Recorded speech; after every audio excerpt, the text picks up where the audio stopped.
What's up guys, with Season 4, I felt that Law is a little bit lacking compared to other characters, and people have asked what I would change about him.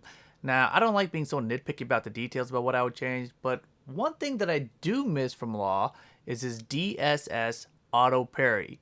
So let's talk about why it was good, why it got removed, and whether or not it should come back. But first, quick message from our sponsor. This video is brought to you by Manscaped. Check them out at manscaped.com/LUYG. Get 20% off your order, plus free international shipping and 2 free gifts to, well, take care of yourself. The Lawnmower 3.0. Foot deodorant. The Foot Duster. The Crop Reviver, aka Ball Toner. Ball deodorant. The Crop Cleanser Hair and Body Wash.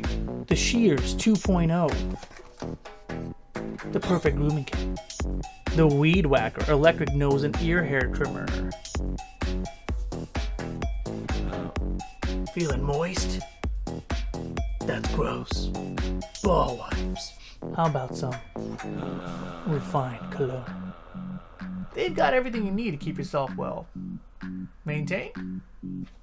Manscaped.com/LUYG.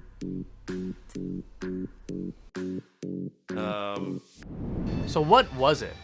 DSS Auto Parry. As the name implies, it's an automatic parry from Law's DSS stance.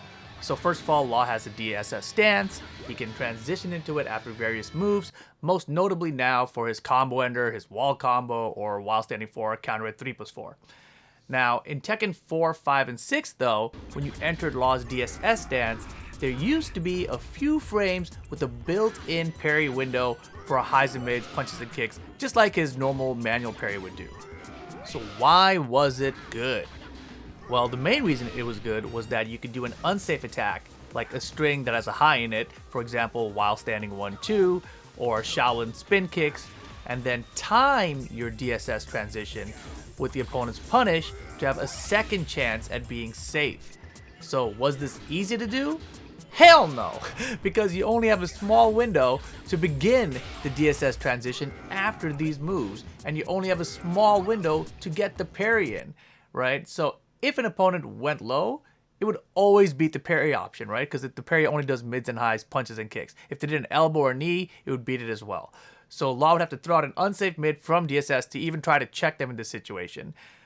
Basically, not easy to do, even though it was very good, and would keep the opponent guessing. So the big question, why was it removed? Now, we used to think that this was a glitch, right? We used to think that if you did the auto parry and then you input something quick enough, you would get a glitch where you would get bonus frame advantage. I actually think this is actually intentional design, because back in Tekken 4 when it was introduced, there was actually a flip kick available from the DSS stance. So the only way that you could access that flip kick that was usable from DSS was if you did this auto parry and did this just frame attached to it. And Tekken 4 obviously had a bunch of just frames. So that actually carried over to Tekken 5. Now, going back to it though, why was it removed? Because of this special circumstance, this just frame with the DSS auto parry. Upon a successful auto parry, if you input another input within the first few frames, you would get bonus frame advantage, so you had slower moves that would become guaranteed. As I just mentioned, in Tekken 4 and in Tekken 5, you had access to a flip kick launcher, although you never ever saw this in tournament. This flip kick was possible only if you got the auto parry and you hit the just frame and then land the flip kick afterwards. In Tekken 6, if you saw this just frame, it was usually just the legend kick, although you could also see other things like, the Dragon Cannon, the DSS forward 1, the Poison Arrow even, if you're fast enough with all this together. Now, how hard was it to get that? Ridiculous. Imagine like something like a taunt jet upper, but only off of a parry. So the opponent has to also attack into you, and then you got to confirm it fast enough, and then you got to land it. So it's like a multi-phase thing that was very difficult, and that was really the only thing that was very broken about it, right? The only other reason they would have removed it was just because, as I mentioned before, it makes people guess a lot. So why not bring it back for Law in the next Tekken or in a future update to Tekken 7? Honestly, the main reason you wouldn't want to bring it back is because it would be harder defensively for new players to know when they can attack Law, right? Because they'll see a string, they'll be like, oh, is he going to parry me after this one? I don't know, because I don't know which strings he can auto parry from, which ones he can transition to DSS from.